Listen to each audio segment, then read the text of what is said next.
We never believed that when we were suddenly met with our own circumstance and tragedy that we would have to have these services. We're extremely grateful that we had that support to become grounded again amongst the chaos after the tragedy.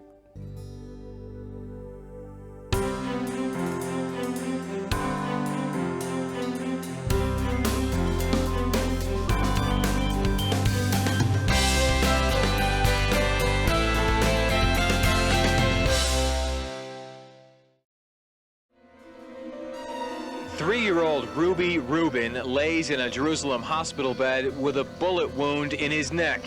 He and his father, David, a Brooklyn native, were ambushed Monday night as they drove home to a Jewish settlement in the West Bank. Suddenly, there was a hail of bullets fired on the car. And I felt it, and immediately felt bullets going through my leg. After my son came home from the hospital 3.5 weeks later, he was walking screaming in the middle of the night. It became clear to us that there was deep trauma. And then several weeks later, he's sitting in the living room and he started role-playing the terror attack. I understood at that moment that that was how we could heal trauma. And that's when I decided to start what would eventually become the Shiloh Israel Children's Fund, to heal the trauma of the terror victim children and to restore some of the lost innocence to their lives. In our main therapy center, which we call Mifgash, a meeting place, we provide a number of different kinds of therapies. הילדים שבאים לפה זה ילדים טובים, ילדים בריאים, ילדים שמחים, שצריכים עזרה. אם זה אבא שנפצע ולא היה בבית כמה חודשים, אם זה... אני חושב עכשיו על ילד שבא אליי שאחותו הגדולה, החבר שלה, הם עמדו להתארס אז הוא נהרג. כל מיני מקרים כאלה שהם לא נורמליים, שהם לא טבעיים, הם לא חלק מגדילה נורמלית של ילד. ופה אנחנו עובדים איתם. וגם לפעמים, לא מעט פעמים, זה כמה ילדים מתוך המשפחה שזקוקים לטיפול. ואז אנחנו צריכים בעצם לתת מה שנקרא טיפול מתכלל. לפעמים זה גם ההורים וגם הילדים. לפני שנתיים, בערב שבת, הילדה שלנו השתוללה בבית ופצעה את הגבה שלה, ואני נסעתי איתה לבית חולים לתפור את הפצע. כשחזרנו מבית חולים, ערבי נכנס בנו באוטו, התהפכנו כמה פעמים, ערבים הקיפו אותנו מכל הכיוונים. הגיע כוח של מגן דוד אדום ופוננו לבית חולים. 6 ימים נלחמו על החיים של הדר נוגה, ובסופה היא נפטרה. ושם מתחיל הסיפור שלנו. אנחנו כהורים, אנחנו כמשפחה, מה עושים במצב הזה? איך מגשים אליו, איך באים אליו? אז באמת התחלנו טיפול בטבע תרפיה. קרן שילה לילדי ישראל, שבאמת נותנת מענה שהוא מדהים. כאילו רון לבב מגיע לשם 3 פעמים בשבוע. באמת רון לבב הוא קרוב להדר, ישן איתה בחדר. אני חושב שהוא באמת...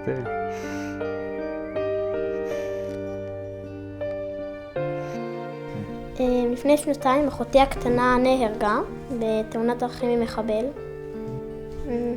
זה ציור שציירתי עליה, שבעצם זה צוהר הקבר שלה, והיד שלה מחזיקה פרחים. Art therapy is a classic therapy, and of course, we use it too.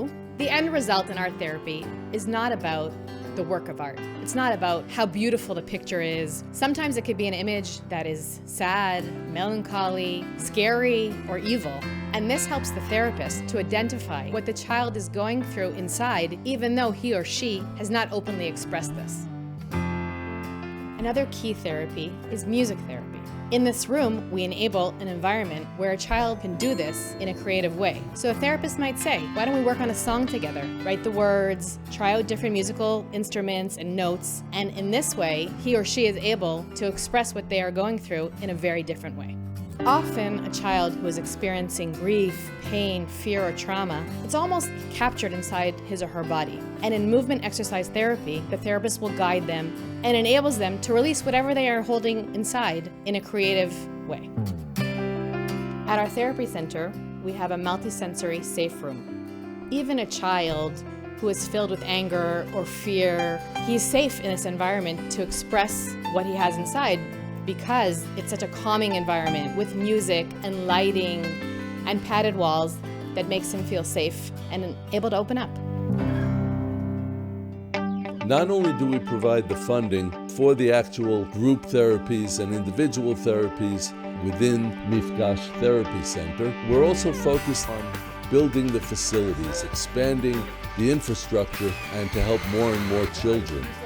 We've built an entire floor on the top of the building to enable a much greater amount of treatments. This has made an extraordinary difference in our ability to provide the services. Another one of our successful programs is the therapeutic horseback riding. When a small child is on a big horse and is able to control it, this is extremely empowering. It could be a child that has total chaos in his life, but in this environment where he is on the horse, he feels like he has regained control in his life, which is very important in order to empower him, to make him feel safe, and to help build self-confidence. We have wonderful treatments going on there, but we've had very difficult challenges with the climate. Rainstorms in the winter, and you have scorching heat in the summer. It's very difficult to have treatments in those times. We built a roof over the largest pen in the horse farm with very durable materials. This roof now makes it possible to provide those treatments year-round, even when there is inclement weather. Some of our projects are carried out within the school campuses, such as the horticulture therapy, where the children are actually getting their hands into the ground and growing things.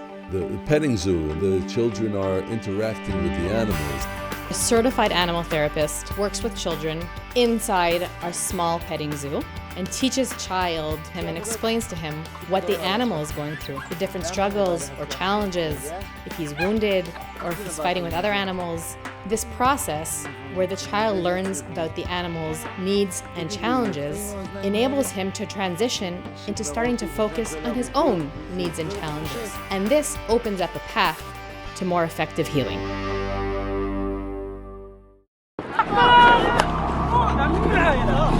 The things that we have seen since October 7th, the terrible things that happened on October 7th, children know what's going on, and maybe things that they used to think happened only in their worst nightmares have actually come true. It didn't just happen in the news. It happened to people that they know, families that have been ripped apart, their homes have been destroyed, their loved ones have been killed.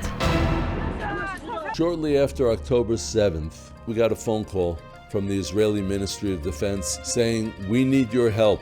We know what you do with terror victim children. We're moving all of these evacuees from the south, from the north, from the main combat zones into the center of the country. We need your therapists to come out and help these children." We immediately organized an emergency team of mobile therapists to go out to meet with the families, to meet with the children, and to help them to heal the terrible trauma that they were suffering from.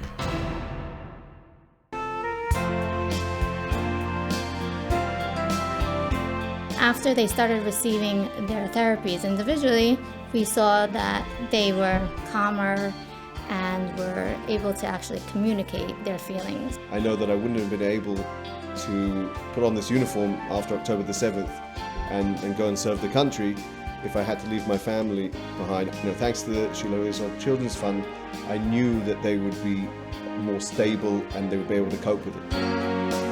Through the years, we've been privileged to help thousands of families, and we wouldn't have been able to do it without the help of our friends overseas. I hope and pray that all of our friends will stand with us as we meet the challenges ahead here in the biblical heartland of Israel.